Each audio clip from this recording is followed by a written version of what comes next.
The Man, and we are here to introduce the short film White Whale Gold Mine. As Alaskans, we grew up particularly fond of beluga whales at Cook Inlet.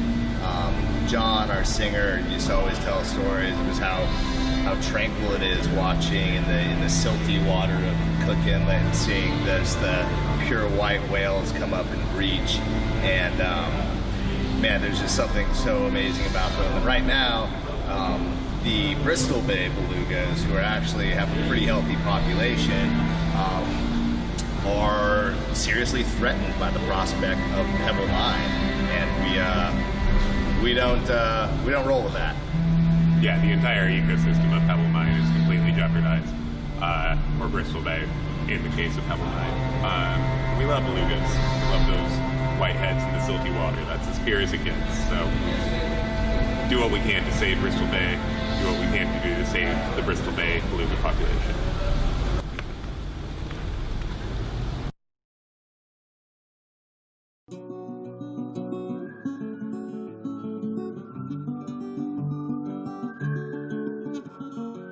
The times that I've had the pleasure of seeing beluga, it just really feels like a gift.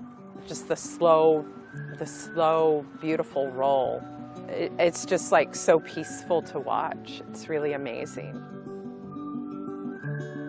Seeing and being around and hearing and experiencing beluga whales is probably one of the top things that really connects you to this place.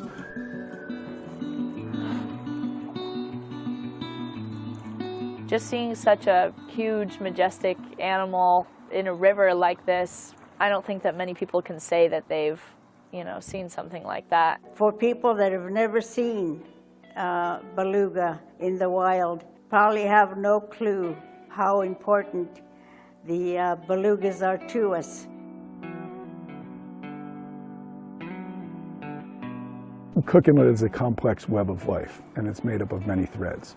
And if you start pulling out big threads, like the beluga whale, the whole thing's going to unravel. Well, anything that's done requires a bit of consideration now for how is it going to affect the belugas. We're worried about outside influences that are coming in or threatening to come in that could really wreak havoc to what they need in order to stay healthy in our ecosystem.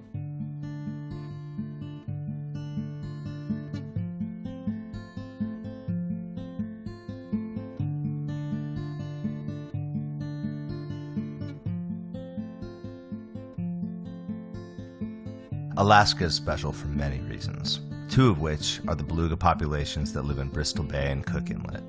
Belugas are an indicator species. The presence of a healthy beluga whale population is the sign of a healthy ecosystem. While Bristol Bay's beluga population is thriving, thanks to the nearly pristine ecosystem in which it lives, Cook Inlet belugas have fared much worse. The fragile 279 whale population was listed as endangered in 2008 and has declined steadily ever since.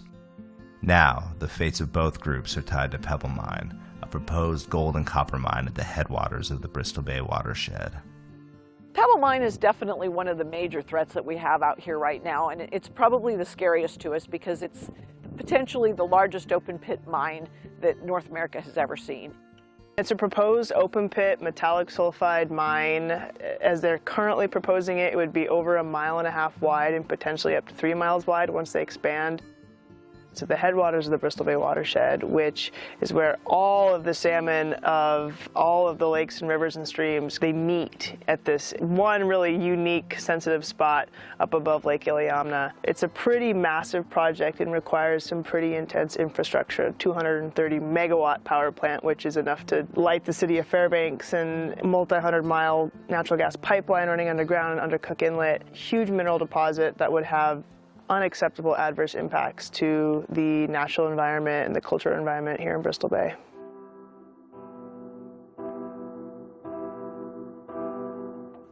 It's hard to put this in a nutshell because there's so much that's dependent on. I get kind of choked up because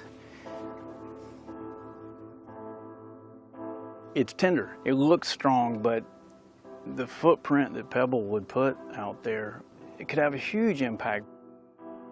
They want us to believe that they are going to be extremely safe, they're going to be extremely cautious, but history has shown us that these open pit mines fail time and time again. This weekend, there was a massive spill of the tailings pond at the Mount Polly copper and gold mine. Government officials said Sunday 3 million gallons spilled into the Animas River. An acid leak from a copper sulfide mine destroyed everything in its path. What did they say when they built these other mines to the people? You know, the areas that they ruined in different parts of the mining industries. They probably came and told them that, you know, your waters will never be contaminated. Might take 10 years, or it might take 20 years, or even 30 years, but eventually something is going to happen to contaminate the water. My concern has been the tailing of the Pebble Mine. The Iliamna is on a major earthquake fault. All that stuff could seep, you know, leak out. Because it's connected to water, water flows all over the face of the earth. So a mistake there will carry downstream and end up in Bristol Bay and even further, I mean the ocean. While the belugas in Bristol Bay would be threatened by contaminated water and a possible catastrophic failure of the mine, Cook Inlet belugas would be threatened by the infrastructure planned for their critical habitat. A new port and natural gas pipeline in Cook Inlet would cause increased shipping, underwater noise from construction and marine traffic, and potential spills, making the water more dangerous than this fragile population of whales can afford. Water is the heart of Alaska's ecosystems. Clean water nurtures the food chain from the smallest insects to the largest mammals. To threaten Alaska's water is to threaten everything that relies upon it, perhaps none more notably than its salmon. Without salmon, the livelihoods and subsistence of tens of thousands of people would be devastated. Without salmon, the food chain would be irreparably damaged. Without salmon, there would be no Bristol Bay or Cook Inlet belugas. I don't know how familiar people are with copper, but it's a copper mine, and copper is like lethal for salmon scent and for smelling and for their honing device that brings them back home. So it could pollute and interrupt salmon streams in a way that we've never seen. It's going to affect our subsistence. It's going to affect our ability to market our salmon, because the markets are going to disappear overnight if there's a major spill. And there goes our gold mine, salmon. What impact is that going to have on our beluga that lives off of the smolt and the salmon? What are they going to eat once that's gone? And the bears that go up to Katmai, if they're no longer able to eat the healthy protein of a salmon, what's going to happen to them? It's all going to fall apart because they depend on each other and thrive off each other. It's mind-blowing that they would take the chance. It's all about greed, and it's all about how many dollars can they make off a project like that. Forget about the indigenous people that live there and the other people that live there. Forget about the habitat and destroy it. And they will destroy it.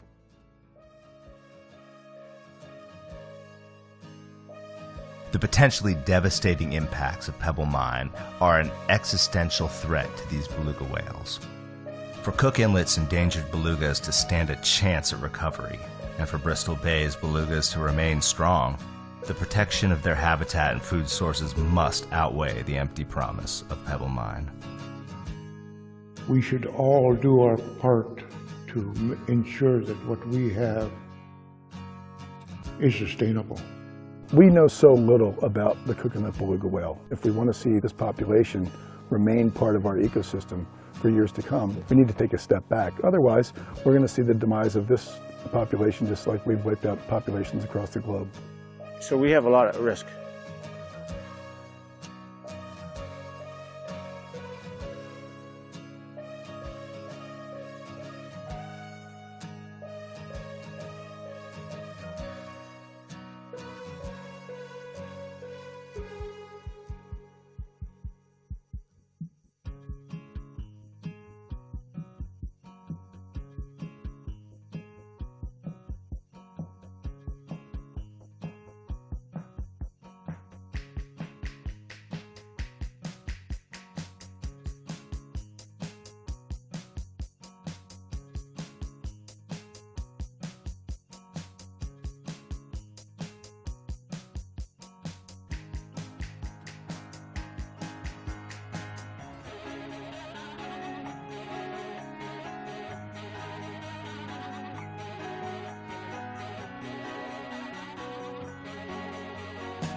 Hi, everybody. Thank you for joining us for the premiere of White Whale Gold Mine, and thank you to Portugal the Man for doing that awesome intro. For those of you who don't know who I am, which you probably don't, my name is Steve Ellington. I'm the media production manager at EIA. I made this film, I'm the director of this film, and I'm going to be moderating a little discussion panel we're going to have here starting in just a minute. Just to start us off, I think, there's probably a lot about you out there who probably first heard of EIA a couple weeks ago when we released the Pebble tapes. And so I thought I might address the beluga in the room, so to speak, here and talk a little bit about how that came to be and who EIA is. So the Environmental Investigation Agency has been around for over 35 years. We pioneered the use of undercover techniques to expose environmental crimes and other major environmental problems. And about 6 years ago, we started a beluga campaign. And what we found in the beluga campaign is that the largest threat to beluga whales is, one, climate change, and two, is the industrialization of their habitat. And I think this film shows that example of what's happening with the belugas in Cook Inlet, where they have to deal with a lot of issues of industrialization versus the ones in Bristol Bay. It was through the production of this film that the organization had the thought that maybe our unique skill set could come in handy in this fight against Pebble Mine. And that's how the Pebble tapes came to be. So with that, though, we're here tonight to talk about beluga whales, which they're super cool. I love them. I've seen them in the wild, been lucky enough to see them in the wild a bunch, and they're really awesome. And we've got a really great panel of people who also know about beluga whales, and I'm going to introduce them now. So we're going to pop them on, and I'm going to read a little introduction here. First, we have Melanie Brown. Melanie Brown is a fourth-generation commercial fisherman from Naknek, Alaska. Sorry, I caught you off guard there a little bit. Sorry. From Naknek in Bristol Bay, and her children now represent the fifth generation of commercial fishermen. But when she isn't fishing, she advocates for salmon and salmon habitat as an organizer for Salmon State. Hi, Melanie. I think your mic might be muted. Yeah, I didn't think I was going to have to talk this soon. Hello. It's all right. For the intro. I'm going to move to the next person. Next on the list, we have Mandy Magura. Mandy is a wildlife professional with over 20 years experience in wildlife conservation and management with emphasis on marine mammals. She spent 11 years with the National Marine Fisheries Service in Anchorage, Alaska, where she coordinated the Cook Inlet Beluga Recovery Program and the Alaska Marine Mammal Stranding Program. 2 years ago, she started Broad Conservation LLC, through which she provides a broad range of conservation-related services to various organizations. And up next, we've got Bob Shavelson. I'm going to take off my name tag here so it doesn't cover his face.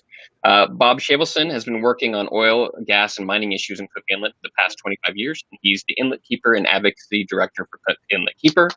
And then last but not least, we have Katie Bear-Nalvin. She is the Alaska Marine Representative for Defenders of Wildlife. After spending a few years migrating with humpback whales between Southeast Alaska and Hawaii, Katie attended Oregon State University and earned her master's in Marine Resource Management. So this is the panel we have here today. We're gonna have each person kind of answer a few questions, and then we'll take some questions from people who are on the stream. So if you put those there, and we'll highlight those. So let's start here with Katie.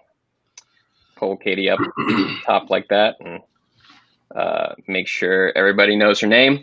And Katie, you've know quite a bit about beluga whales, and I wonder, for the people in the audience who may not know, who may never seen a beluga whale, what makes belugas special? What are some fun facts and dazzling details about them? Why are they so cool?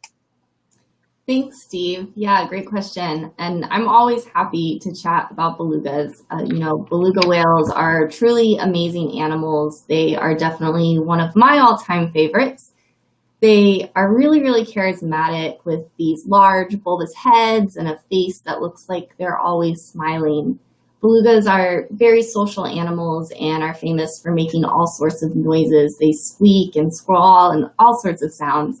And all these sounds have even earned them the nickname the canaries of the sea. Let me grab a visual aid here and talk about their biology just a little bit more. Can you lift that up a little bit higher? A little bit up? There we go, yeah. Cool. Yeah. Thank you. This is a painting of a beluga. Defenders of Wildlife hosted an evening of art activism last week when we featured learning how to paint a beluga like this. So if you're interested, you can follow us on social and hear more about future events. But anyways, adult belugas are white, like the one I painted here, and weigh about 3,000 pounds and are about 14 feet in length. So they are about the size of the average SUV and weight of a VW bug, or like a slug bug, as I like to say. Baby belugas are not white like this one. However, they're born gray, and they develop this their iconic white coloration as they mature. And this white coloration is really important because it helps them blend into their environment, which is often cold and have icy waters and low visibility. But like their white coloration, the belugas also have several other adaptations that make it possible for them to live in these environments. They have like a thick blubber layer that helps to keep them warm in these cold temperatures, and to navigate their environment with these dark waters and low visibility, they don't rely so much on their eyesight as much as they rely on sound.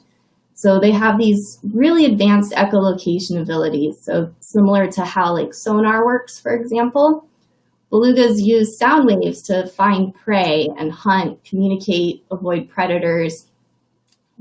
So also another thing that's really amazing about belugas is, unlike many other whales and dolphins, the vertebrae in a beluga's neck are not fused. So that means that they have much greater flexibility and can actually like move their heads around and side to side, up and down. And speaking of their head, I'll bring my beluga back here. Their heads, like I said, are bulbous, and it's kind of known as a melon. So this part of their head is known as that melon. And that's made up of this like fatty, like adipose tissue, which helps them to echolocate. And they can even like move this squishy melon around, then that helps them direct and receive sound waves. So and the belugas, they also lack a dorsal fin, and that makes it a lot easier for them to swim under ice, especially when avoiding predators, for example, like orcas that have a large dorsal fin. So instead of that fin, belugas actually have what's known as a dorsal ridge. And that ridge, along with like other unique features of the individual belugas, can actually help scientists distinguish between individual belugas and photographs. And that type of work is called photo identification. And belugas in general, they can be found throughout the Arctic and subarctic. There are about 19 populations worldwide, with 5 stocks here in Alaska. And the film and today our chat, we're going to be talking about the Bristol Bay belugas and the Cook Inlet belugas. And like a lot of other different types of whales, the belugas are ecosystem sentinels and cultural icons, meaning they're extremely important culturally to Alaskans and are essential to the ecosystem. And the film did a good job touching on that. And kind of to refer back to that canary analogy we talked about, not only are belugas canaries of the sea for all the noises that they make, but they're also an indicator species, meaning that they're also canaries of the coal mine, reflecting the health of their ecosystem. So in general, many whales, they play this large role in indigenous traditions and subsistence resources, and belugas are no different. The historical population estimate for Cook Inlet belugas is about 1,300 whales, and I've read that locals used to say it looked like so many would swim by in the inlet that it looked like whitecaps out there when they'd swim by. But sadly, the population in Cook Inlet has declined over 75% from the historical estimate. And the Cook Inlet belugas, they actually are now listed under the Endangered Species Act and have been since 2008. And today, many people who live in the Cook Inlet area have never even seen our belugas, and some don't even know that they're out there. The current population estimate is just 279 individuals. So this population is actually currently declining at a rate of 2.3% a year. The Cook Inlet belugas are special because they're geographically and genetically isolated from all the other beluga populations. So the Cook Inlet belugas do not travel outside of Cook Inlet, so they don't mix with any other beluga populations, such as their nearest neighbor, the Bristol Bay belugas. So what that really means is that there's no replacement for the Cook Inlet belugas if they're gone, which is why it's so important that we do everything we can to protect them and just make sure that we ensure that the Cook Inlet beluga population does not reach levels so low that their fate would then be sealed to extinction. Because like I said, there's just no replacement for them, and that extinction would really mean forever. And just to kind of sum up here, you know, comparing the Cook Inlet belugas to the Bristol Bay beluga population, Cook Inlet belugas are listed, like I said, under the Endangered Species Act, and the Bristol Bay beluga is not. There's currently about 2,000 belugas in that population. So it's just, you know, it's just this really special and amazing experience to be able to view these animals in the wild. And just to put it simply, the Cook Inlet belugas are at risk for extinction, and there's a lot of concerns about if these iconic population will even be able to recover. But what's really important is that we're not at that breaking point, not yet, and there's a lot of work to be done to restore this population and bring them back from the brink of extinction they're facing. Really, really good answer. Thank you for that.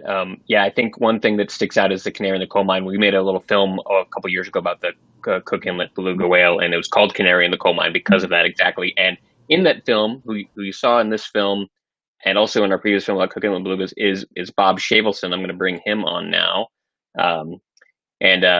switch the name out here. Bob Shavelson actually was the first person to tell me that canary in the coal mine thing. He said that in another film, and he's, you know, an expert on all things Cook Inlet. He's the Cook Inlet keeper. I got to turn his mic on, and I just, the question for you, Bob, I have is, you know, we heard that, you know, there's only 279 belugas in the population of Cook Inlet. What kind of threats do they face in Cook Inlet? What is happening in Cook Inlet? You know, putting Pebble Mine aside for a minute, what is this current situation for the belugas in Cook Inlet? Well, thanks, Steve. I appreciate it. First, just let me say thanks to EIA for doing the film. I thought it came out great, and thanks for your attention to the Pebble Mine, and especially for the release of the Pebble tapes. The Pebble tapes have dropped like a bomb here in Alaska, and I think it's been very difficult for the folks behind the Pebble Mine to kind of refute what they say, because it's just so apparent in their own words that they've been rigging the permit system for a long time here. So thank you for that. Let me just say quickly, I'm the Inlet Keeper and the Advocacy Director for Cook Inlet Keeper. We're a nonprofit organization that was formed in 1995 by concerned Alaskans. We got started with the proceeds from a Clean Water Act lawsuit against the oil and gas industry in Cook Inlet for indiscriminate dumping, you know, for over 4,200 violations of the Clean Water Act. So that's how we got our start. And the beluga whale has been kind of enmeshed in our work from the very beginning. We were the named plaintiff in bringing the Endangered Species Act claims that led to the listing of the whale.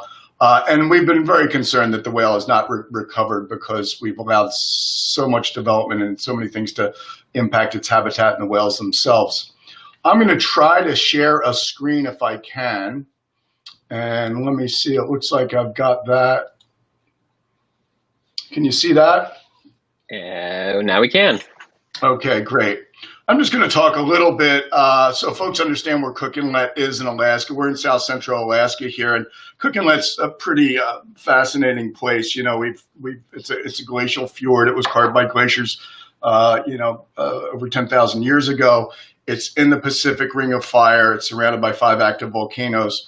We've got the second highest tides in North America. And so what that means, if you're in Anchorage and some of these big tides, you'll see a 33 or 34 foot tidal exchange, vertical tidal exchange in 6 hours. So this is part of the habitat that these whales inhabit. So it's fairly remarkable.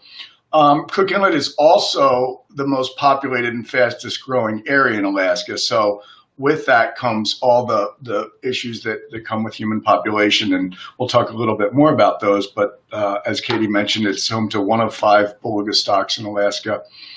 And I'll just move on and start talking about some of the risks that we have there. And oil and gas is certainly one of them. And in the late 1950s, Cook Inlet was the birthplace of commercial oil and gas.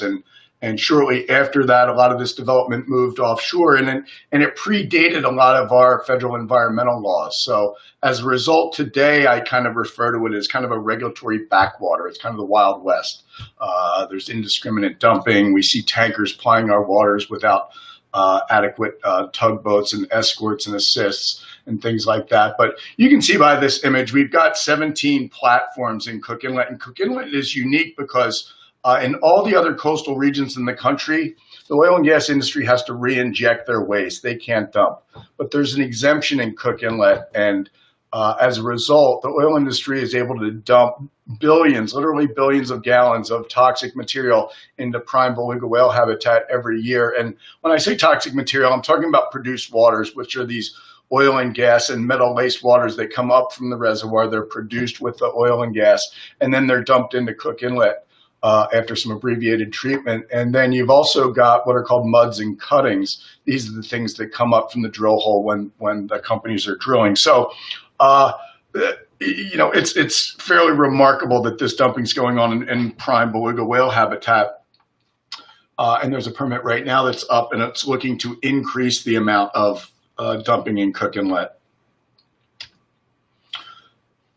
And the other thing that we see is, despite the fact that Alaska is experiencing rapid climate change faster than any parts of the lower 48 or even the world, our federal government is still pushing forward with oil and gas leasing. This is the planning area. This is the area that they're looking at for oil and gas leasing, and you can see here in the upper region is Cook Inlet, and then more specifically, you see this area that they're actually going to lease. This is about, in the yellow boundary, it's about 1 million acres. And in the green areas, you can see areas that have been leased already by a company called Hillcorp. And Hillcorp is likely going to bid on more leases here to secure a position. So you're looking at the oil and gas industry coming from the upper inlet, where I showed you the platforms and pipelines before, down into the lower inlet, where we have our economies based on tourism and fishing and that are not industrialized. So it raises a lot of concerns, not just for the beluga whale, but for the cultures and the lifestyles that we have here in Alaska. One of the things that we saw, and this was just a flyer that we had for last year, but as part of oil and gas exploration, you have seismic testing, and I only pulled this up at the last second because it shows these large seismic vessels, over 600 feet, and they pull these arrays, these seismic air guns arrays, and they blast these incredibly loud, explosive waves through the water that bounce off the substrate and come back to the ship, and they can understand where oil and gas reservoirs are. Of course, those waves also affect fish and whales, but the problem is we just haven't studied what they do. And so we're allowing this to unfold without understanding what the repercussions are, even though we know there's got to be some harm to beluga whales and other whales and fish in this area. I'll keep moving fairly quickly because there's a lot of things that can impact beluga whales in Cook Inlet. One is simply the nature of humans and our existence. And of course, Anchorage is the largest city in the state with close to 300,000 people. You get a lot of non-point source runoff, which is, automobiles, contamination that flows on the ground that washes away with snow and rain. And this flushes into the very habitat that the whales rely on. So non-point source pollution is certainly an issue there. And then I would just say we have a variety of sewage plants around Cook Inlet. This is the Asplin sewage plant in Anchorage. It can discharge up to 30 million gallons a day. And like the oil industry, the sewage plant in Anchorage has an exemption under the Clean Water Act that allows it to only treat at a primary level. And what that means is they basically just skim off the solids and inject chlorine and can do some other minor treatment and discharge it. It's not at a secondary or even a tertiary level, which is the best level of treatment. So between all these things, the oil and gas discharges, and I'll come out of the shared screen right now. So when you look at all those things, the oil and gas dumping, the seismic testing, the regular spills from pipelines and leaks, the non-point source, the sewage, the whale is really looking at, the beluga whale is really encountering a myriad of threats. And when you throw climate change on top of that, it's just another stressor for it. So we've got to do a better job at looking at these things. And the Pebble Mine is one more risk, one more stress that we don't need for this declining population. Thanks, Bob, for that. That was really, really interesting. Yeah, that's the thing that really struck me is how much is happening in Cook Inlet, and you see this population that has been declining and steadily declining over a number of years. And then for me, I'm not a scientist, but I'm about to bring on a scientist, who Mandy Magura here. But I'm not a scientist, but my thought was, there's another project that will also affect Cook Inlet, which is Pebble Mine. And a lot of the focus on Pebble Mine has been in Bristol Bay, which is definitely there. Hasn't been as much focus, at least nationally, about Cook Inlet. And so I wonder, Mandy, if you could maybe give us some information about how the Cook Inlet side of Pebble Mine could impact beluga whales. Oh, you're good. Sorry, I had you muted. That's my fault. Oh. Sorry, that was me. No problem. I'm going to go ahead and share a screen as well. There's way too much to try to get through. Great. Verbally. Is it up? I see it, and there it is. Okay, great. So I've been asked what I think is kind of the tough question here is to quickly give an overview of how the potential Pebble project, their marine infrastructure in Cook Inlet might be a threat to Cook Inlet beluga whales. But before I do that, I do have just some caveats. I want to be clear that I'm not an expert in the Pebble project. I'm actually an independent marine mammal biologist. And so all the information I'm going to share with you today and the images of the project I obtained from the Pebble Partnership website directly, and also from the final environmental impact statement that the U.S. Army Corps of Engineers published just this past July. And I encourage you to look more into that. It's a massive document. But alternative 3 is the one that Pebble has said is their preferred alternative. So that's the one I'll be highlighting. And then I also just want to explain that when I'm talking about threats to belugas associated with the Pebble project, I'm talking about the potential for threats to occur. There are various factors that dictate whether or not a threat will actually occur. And it's actually up to the National Marine Fisheries Service to determine if there's going to be adverse effects to beluga and if those effects are likely. So they are in the middle of their review right now. So I'm not going to be talking about if the effects are likely to occur or will occur. I'll be talking about if there's the potential. And so I wanted to start out, in case you weren't aware, in 2016, the National Marine Fisheries Service published a recovery plan for the Cook Inlet beluga whales. And in that document, they identified 10 categories of threats that would impair beluga recovery. And they've ranked them by high, medium, or low level of concern. And the threats that they thought were of high concern were things that cause catastrophic events, cumulative effects, so that's all the little additive things individually adding up, and noise. Those are the high concern threats. Disease agents, habitat loss or degradation, reduction in prey, and unauthorized take, those they said were medium concern threats.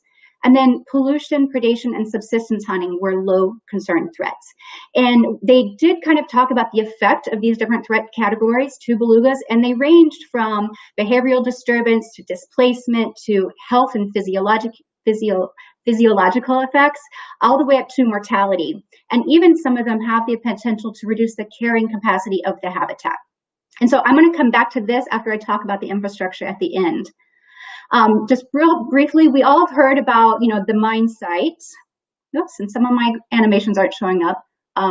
So in the mine sites here, we also have there it is. We have a transportation corridor and a road that is connecting to the port that they're going to be building north of Diamond Point. And then we also have the natural gas pipeline and fiber optic cable that will also go across Cook Inlet and connect to existing infrastructure on the Kenai Peninsula. And one thing I just really quickly want to point out is, I don't know if you can see kind of these darker areas I've highlighted. This is kind of the area of their marine infrastructure, and part of it is in designated critical habitat. So I won't have the chance to talk about that tonight due to time, but I want to make you aware of that. So the components of the marine infrastructure are going to involve constructing the Diamond Point port with a causeway and a marine jetty and an access road along Iliamna Bay. And so this is going to involve, if we kind of start at the bottom left here, their marine, what they're calling the marine facility. And then they're going to have a road right along the coastline that runs about approximately 2.5 miles through Iliamna Bay. They're going to have an onshore facility that's part of what they're calling their port. And if we follow the road up and around and it goes upland a little bit, there's going to be some dredge material storage areas that are part of what they're calling the port. So if we do just a real quick look at the marine facility in Iliamna Bay, it's a concrete, caisson-supported access causeway marine jetty and barge loader, and fuel and freight barges, so here's a barge on each side, will be moored to the jetty for loading and unloading. If we look at the onshore facility, also in Iliamna Bay, we see that there are structures here for dewatering the copper gold concentrate. There is an area to receive and store containers and other associated infrastructure and facilities. And fuel is going to be pumped to storage tanks at this facility through an 8-inch pipeline from the marine dock. They're also going to be dredging at this port site, sufficient for year-round barge access. And so here's just kind of a close-up and a small part. Up at the top, you see it's a bit wider. This allows for a turnaround area. And then they're going to have their access channel, which you can kind of see a little bit better how long it is. It's 1.2 miles long and about 300 feet wide. And it's going to take them about 4 to 6 months initially to dredge out this area. And they're going to use a barge-mounted cutter head suction dredge and remove about 1.1 million cubic yards initially, and it will be disposed of. And if we follow our road up around, there's the initial disposal site. And then maintenance dredging, they're anticipating that that will occur once every 5 years over the 20-year lifespan of the project.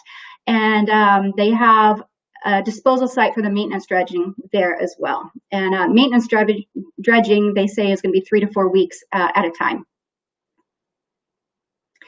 They're also going to be installing a spread anchor mooring system at an offshore lightering station in Aniskin Bay. So the port is going to be too shallow for the bulk transfer vessels. So those the concentrate is going to be ferried over from the lightering vessels into Aniskin Bay, where the bulk carriers will be moored. So here's just a couple different views, a 3D rendering on the top left. Bottom left is kind of an underwater view of the anchoring system. But let's just kind of look at the right view. This is a top down. So the green here is the vessel. And these little red spots, if you can see them, are 6 buoys. So they're going to have temporary mooring lines connecting the vessel to the buoys. And then through about 500 feet of anchor chains, these mooring buoys are going to be connected to permanent seafloor anchors. And there's going to be 10 of those permanent anchors. And just to give you an idea, if we go on the bottom left, you see this big rectangle box. They've indicated that they're actually thinking about using shipping containers, so 40 feet by 8 feet by 8 feet, filled with gravel and concrete to weight those down as their anchors. They're also going to be installing a natural gas pipeline and fiber optic cable across Cook Inlet. It's going to be a 12-inch diameter pipeline, and then there will also be the cable with it. If we just look at the marine component, we're looking at about 84 miles from the Kenai Peninsula across the inlet, and then a little bit across Ursus Peninsula here at Cottonwood Bay before we get to Diamond Point Port. Some portions of the pipeline are going to be trenched and buried. Some portions are going to be just laid on top of the seafloor. Methods to do this are going to involve some horizontal directional drilling. There's going to be excavators and backhoes and barges and anchors to hold the pipeline barges in place. And so if we look at this kind of orange line here, we notice a variable length. So the pipeline is going to be right down the center, but the variation is because the anchor, the sea anchor placement corridor is what they're calling this. So the anchor placement may extend between about 650 feet from the pipeline in either direction, or in some areas up to 4,100 feet on either side of the pipeline. And once this is built, they're anticipating about 50 million standard cubic feet of gas running through it per day. And I know some of the words got cut off here, but it says, another aspect of this project is the operation of just numerous vessels. So all components of this are going to involve numerous vessels, tugs, barges, bulk carriers, and all of those are going to introduce noise. They're going to be the physical presence of the vessel at all these different locations that they're working. So let's hop back to that threats table from the recovery plan. And when I'm trying to figure out if the Pebble Project activities in Cook Inlet could be a source of these threats to Cook Inlet beluga whales, I can answer yes for just about everything for predation and subsistence hunting. And that one is also cut off a little bit, but it does not involve subsistence or predation. But is it possible that the Pebble Project activities could lead to these threats to Cook Inlet belugas? Yes. And I've given just some examples, so these are not the be-all, end-all, but, you know, are catastrophic events possible? Yes, there could be vessel groundings or collisions resulting in significant pollutant discharge, containment failures of the onshore facility. Is noise possible? Oh, there's so many in-water noise sources. Yes, I think that is. We know there's going to be some alteration to habitat. Some areas there's going to be habitat loss due to new in-water structures and fill. There's going to be some potential habitat degradation if the presence of vessels and the noises deter belugas, then it's no longer favorable habitat. There's the potential for unauthorized take. Anything that meets the definition of harassment or take that's not permitted, then that would count as unauthorized take. So an example of that would be vessel strikes or entanglements. So there's a lot of components of the Pebble project that have the potential to be a threat to coconut belugas.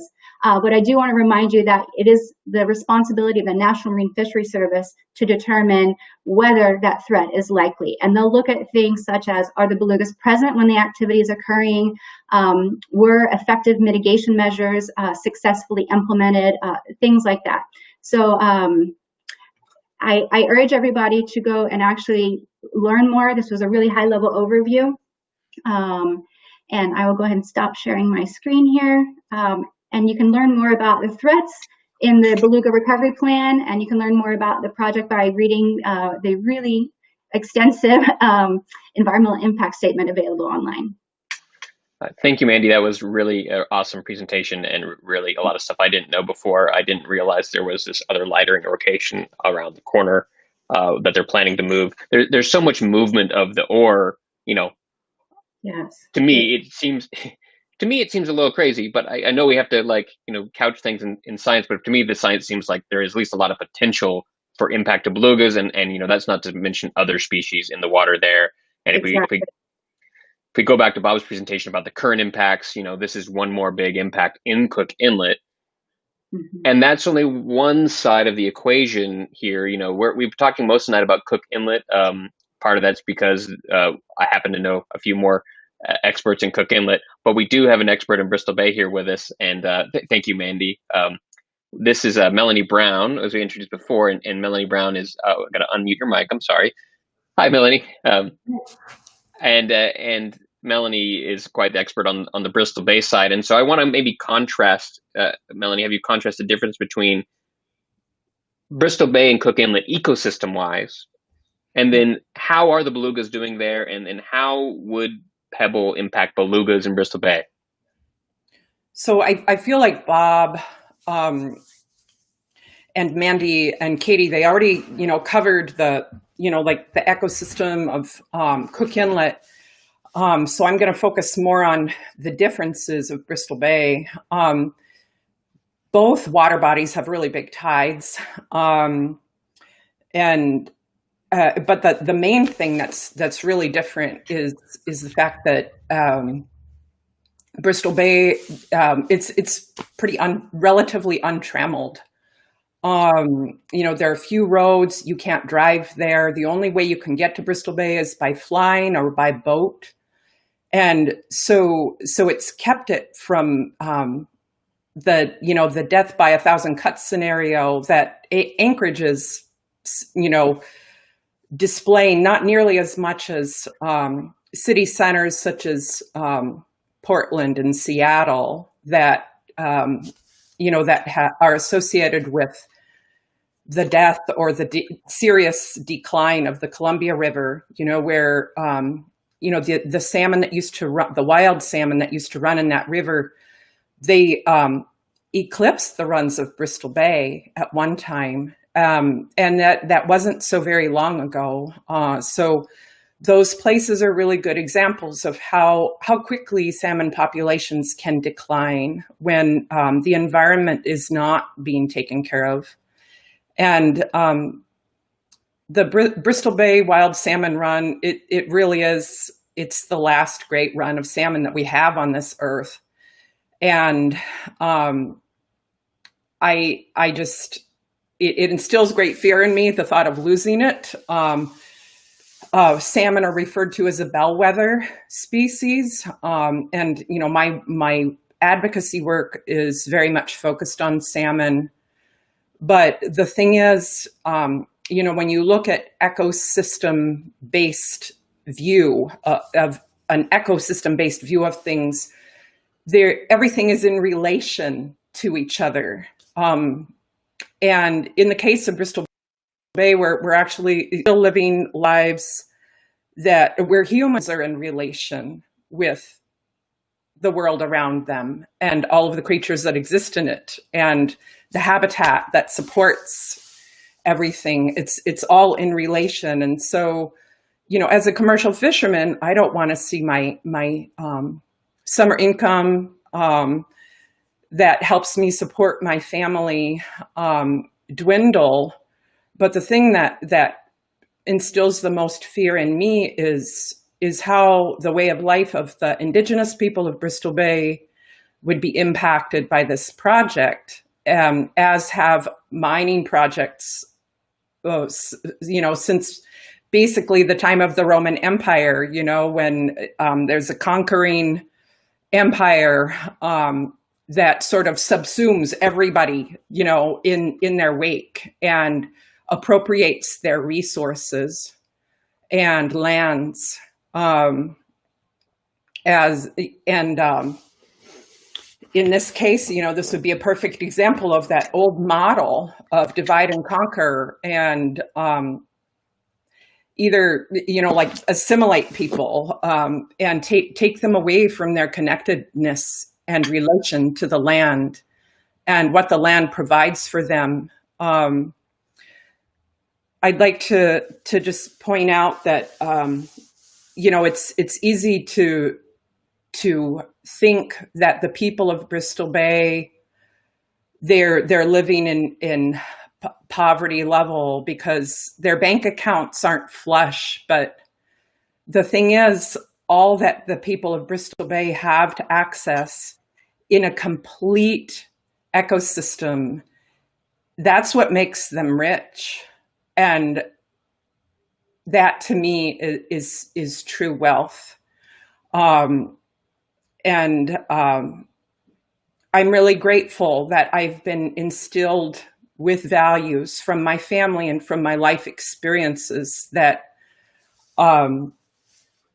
cause me to be money blind and to only see things in terms of dollars and have that dominate my mindset. Because I recognize money is important. We need money to live in this world, but it shouldn't be the most important thing. Because when we abide by that mindset, it destroys people, it destroys cultures, it destroys connection to each other and to our natural world. And there's a lot of wealth that exists in Bristol Bay that's associated with sustainable natural resources that, as long as the environment is we can continue to have salmon returns in the tens of millions that nurture the people of Bristol Bay as they have for millennia. I noticed that there were a lot of people that were asked about what does beluga taste like?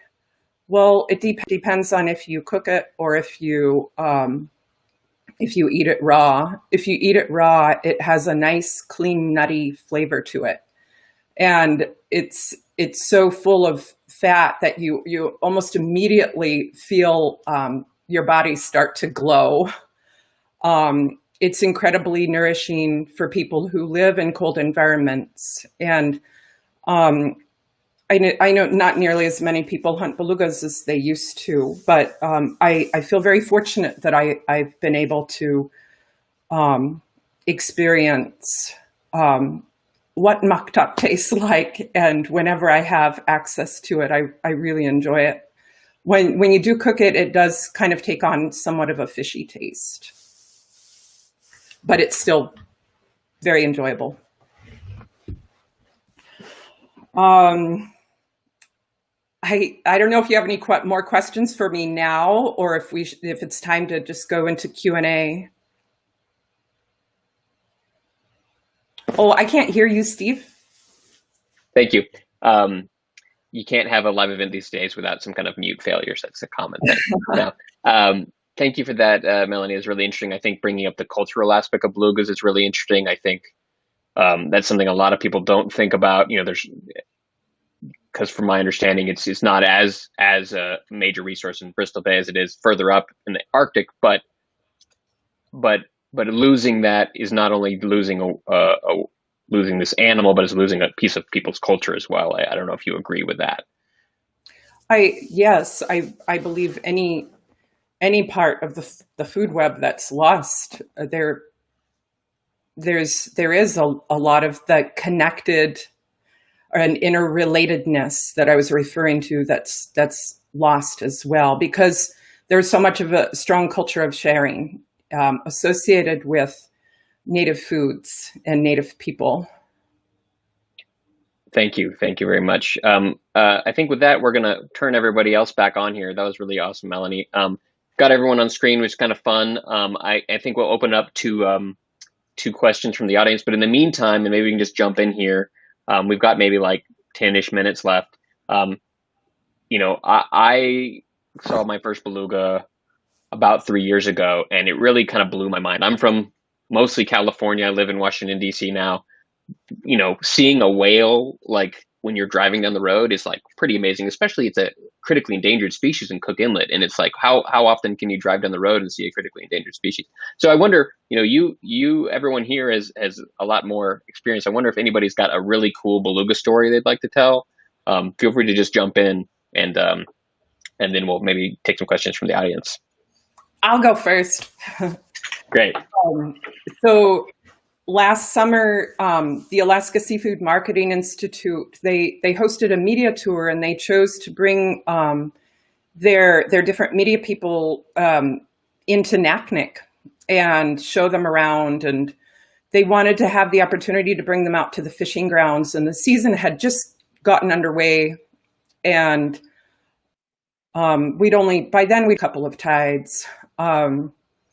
But the morning that we were supposed to meet, so that I could take the people that were on the tour out in my skiff, we loaded up my skiff. The weather was really nice, and I never had that many people in my skiff before. It was pretty cool, taking that many people out. And just kind of giving them a tour through the sites in the part of Bristol Bay that I fish in. I fish outside the mouth of the Naknek River on my great-grandpa's old site that he staked out. And we were going through the corridor between the inner sites and the outer sites. And then when we got to my site, we got under the gear, and we started pulling through the gear so they could see what it's like to fish, and pick fish out of the gear. And somebody said, "Wow, look at that! What's that?" And there was like a really small, I don't know if you'd call it a pod. There were about 3 of them, 3 belugas that we saw that kept just sort of like rolling through the corridor, and everybody were fascinated, but at the same time a little concerned, like, are they going to get caught in the nets? And I said, somehow I remember somebody telling me that there's a difference between whales that have baleen or if they filter feed versus whales that have teeth, and ones with teeth are able to echolocute. And it was pretty clear after watching them that for a brief while that their echolocution abilities are very good and good enough to keep them from getting caught in fishing gear. So yeah, it was beautiful. Thank you. Thank you. That's great. Bobby, you had something to say? Yeah, first I saw a question from our friend Joe Ray Scraw and Kenai, and he asked why the belugas aren't going up the Kenai River as they had in the past. And I think the answer is because the population has constricted so much as the numbers have gone down that they're really not inhabiting the range that they previously did. We used to see beluga whales all over Kachemak Bay. And although we have seen a couple recently in the lower inlet, they've really kind of congregated in the upper inlet. And the other thing I just want to say, I see a lot of trolls out here that are very unhappy with what EIA has done. And I think these are people that have invested in Pebble and they have a very biased perspective and a rather immature way to address the comment section here. And I've been working on the Pebble Mine since 2003. And the first time I met with the Pebble people, they were deceptive, and they've been deceptive ever since. And I think the Pebble tapes really showed all Alaskans really who these people are behind the Pebble Mine. And aside from anything you want to believe, the only thing you have to recognize is that the mining industry, the biggest mining companies in the world, have come in here, invested hundreds of millions of dollars, and they've walked away.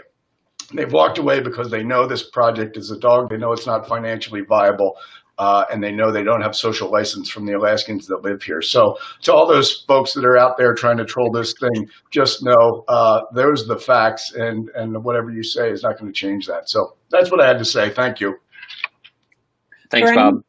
Also, I just want to add, for any of you who are tuned in and haven't watched the tapes that Steve referred to in the beginning, I really would recommend that you watch them. I think that you would get quite an earful. And EIA, you should be pretty proud that you've drawn out this many trolls. Obviously, you're doing some good work if you're making people this mad. Yeah. Thanks for that. That really means a lot. I've been working at EIA for a little while now, and we've been doing work like this around the world, and we're used to getting the trolls. So that's great. But it's hearing from you guys, that really means a lot. I think someone has Mandy. Yeah, I just wanted to actually provide just a little bit of information. Bob read someone's comment about belugas in the Kenai, and I did want to let you know that they actually have been observing belugas in the Kenai River starting September 1st. And so if folks want to learn more about belugas in the Kenai, there is a partnership of organizations under the Alaska Beluga Monitoring Partnership, AKBMP. And it's different nonprofits that actually have a citizen science program around Cook Inlet monitoring for belugas. And so the citizen scientists have been documenting belugas back in the Kenai River, not in the large groups that they're seeing them up in upper inlet, but singles up to about 7, 8. So they are actively seeing them, and I got an alert that they actually have seen them today in the Kenai River. Wow. Yes, so they are there, and there was some seen south of Kasilof just in the past couple of weeks too. So it's good news. They have been not seen in Lower Cook Inlet in quite a while, but we're starting to get more reports of smaller groups going down there. So you guys can check out, look up Alaska Beluga Monitoring Partnership. That's really awesome. I think maybe one more question here I'm going to pop up on the screen. This is a good question. If anyone has been in Beluga, Bristol Bay, maybe Melanie, you've got an answer for that. Are there any good places to view belugas in Bristol Bay? Yeah, actually, it does kind of depend on the time of year. My knowledge of places to see beluga in Naknek or the city dock, actually.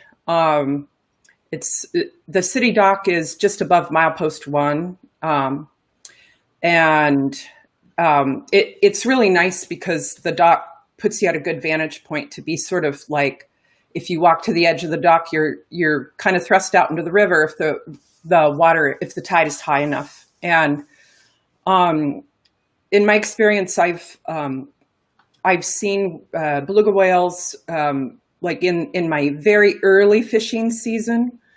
But generally what they do is they head over to the west side because in the early season, the west side of the Kwijak is not open. But they tend to go up the Naknek with the tide because they're following the early salmon, and then they go out with the tide because the water gets too shallow. The channel in the Naknek is pretty narrow. So they have to get out before it gets too shallow. But it's wonderful to see them from the city dock. And I've heard an amazing story of Dick Russell, who I know you met, Steve. He was a former fisheries area biologist for Bristol Bay, and he loves Bristol Bay so much that he decided to retire there. But he told me an amazing story of driving to the beach on the beach access road, not the one by Peter Pan, the old Peter Pan cannery, but the one further down, more towards the Kwijak. And he said he saw a beluga come into the flats. It's called, this area called Hungary's Flats, really close to Peterson Point. He was really confused as to why it was moving into shallow water. And then he tried to get close. I don't know if he said he walked up to it or if he was able to see from his truck where he was parked, but he noticed that all of a sudden there was a flush of blood in the water. And then he saw a tiny little beluga that had just been born. And this was in the fall time, I believe he said. So those are two places that I know of where you might see belugas, or, if you're in Bristol Bay and, when the season is just getting underway before all the fishing boats have been launched into the water and, causing more marine traffic, you have a good chance of seeing some belugas. Yeah, the one other place I've heard of, no, actually this is like for a little behind the scenes of the film, there's only maybe one shot. It's an aerial shot of belugas in Bristol Bay in the film. That's because we were unable to travel back to Bristol Bay and film belugas in the spring. When we were out there filming them in the summer, as Melanie said, they're not really around. They're kind of more out in the water. But what I have heard is in Dillingham, if you're in Dillingham, there's a little spot right by the port there too, that around the same time of year, as Melanie mentioned, in the spring, you can see them from there. And it's similar, from what I've heard from locals there, that it's similar to the city dock in Naknek. So I think Dillingham and Naknek both have pretty easy spots to see them if you're there at the right time. I think maybe I do have one more question, maybe for Katie. We had it, and it maybe ties into something Bob had said, but talking about toxic dumping in Cook Inlet and what can be done to stop that. I don't know if you have anything to say about that. Yeah, I'll briefly answer that, and I'm sure Bob will love to jump in as well. BOEM, the Bureau of Ocean Energy Management, is currently proposing to host another lease sale in Cook Inlet. So us and several other organizations are working to say no to that lease sale. You can find action alerts on both Defenders of Wildlife's website as well as Cook Inlet Keeper's website, and help us say no to opposing that lease sale. Very good. Is anything to add about that, Bob? Yeah, I would just say the lease sale is certainly problematic, but the ongoing dumping that's been happening in Cook Inlet for 40 years. I mean, the chronic impacts of that dumping have not been assessed on the beluga whale population, and now you have Hillcorp has come in here and they want to actually increase the amount of toxic dumping in Cook Inlet. That permit will be issued by the Alaska Department of Environmental Conservation probably in the next month. And there won't be really an opportunity for any more public comment. They've already taken that. So the next step would be to try to appeal that permit. And I think it's very appealable because the Clean Water Act was designed to ratchet down pollution over time rather than increase it. And this permit would increase it. So we're hopeful that that will get struck down. Very good. And I think we can end it on one question. I have a little video I can play at the end. Well, not a video, but just a little card I can put in. But this last question is, how can we help Alaskans stop Pebble Mine? And I know there's a current push right now from the defendbristolbay.com about what to do. Who wants to take that? 404C. I think it was like talking to the senators to get them to get the EPA. I don't know. Yeah, who wants to take? How can people help Alaskans stop the mine? I can talk about 404C a little so that people can understand and sort of give a little bit of history and perspective. So when the EPA actually wasn't shackled by the Trump administration, basically, gagging them and being able to do really good science. They undertook a Bristol Bay watershed assessment because initially they were asked to use their authority under the Clean Water Act to use their veto power, which is under Section 404C of the Clean Water Act. 404C, this veto power, it allows the EPA to veto the Army Corps of Engineers dredge and fill permit. And so that was originally requested because, in the case of, the proposing, the dredge and fill material would be it constitutes the mine tailings that would be held behind an earthen dam, once the mine actually goes into production and digging begins. And the waters of the United States, in this case, would be the headwaters of the Kuchtuli and the upper Pillaric Creek, which drains into Iliamna, which then drains into the Kwijak River. And they're the two most prolific salmon rivers in Bristol Bay. But as I mentioned before, the EPA undertook an exhaustive watershed assessment. And they brought in not only, fisheries biologists and geologists, they brought in social scientists because they really wanted to look hard at the social effects and how the people of Bristol Bay could be impacted by all of the social ills that come in with mining. And, how the culture would be impacted. And there were a number of rounds of peer review. There were a number of comment periods. I would say it's easy to say at least a million people weighed in on the comment periods, and it's safe to say that at least 99% of the people who weighed in opposing the mine. And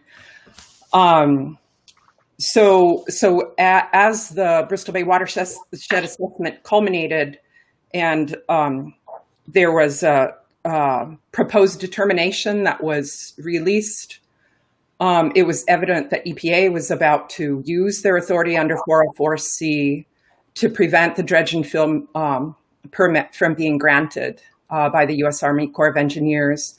And that's when everything got embroiled in a lawsuit, and everything stalled out. And then Trump came into power and reversed the proposed determination under Scott Pruitt, but then it was reinstated and basically shelved. But then it was all this exhaustive work that was done with the Bristol Bay watershed assessment was thrown in the trash. And I want to mention that the EIS that the Army Corps of Engineers has undertook, EPA, even though they were gagged and had to be careful about losing jobs or, positions, I believe it was EPA, maybe it was somebody else, another reputable agency that stated the EIS, it precludes meaningful analysis. There's no